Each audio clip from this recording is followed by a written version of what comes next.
Welcome to the Salmon Runs YouTube. Enjoy the video. You begin by confirming essentials. Update your iPhone XR to the latest iOS or plug it in so battery stays above 50%. This prevents interruptions.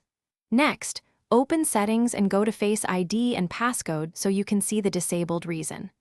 Clean the True Depth camera with a microfiber cloth because dust or grease blocks sensors. Once done, make sure you know your Apple ID and device passcode. These let you re-enable Face ID securely and complete the reset process. Now reset Face ID inside Settings by tapping Reset Face ID, then choose Set up Face ID to start a fresh enrollment.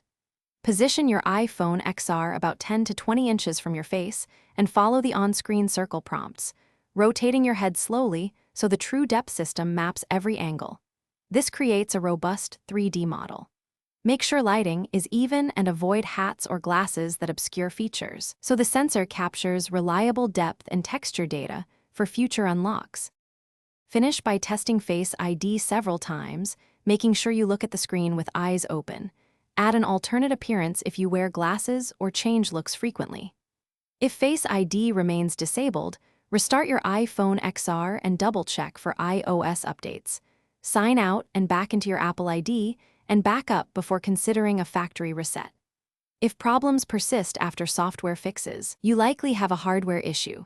Contact Apple support or visit an Apple store for diagnostics and possible true. Thanks for watching. Consider subscribing if we helped you.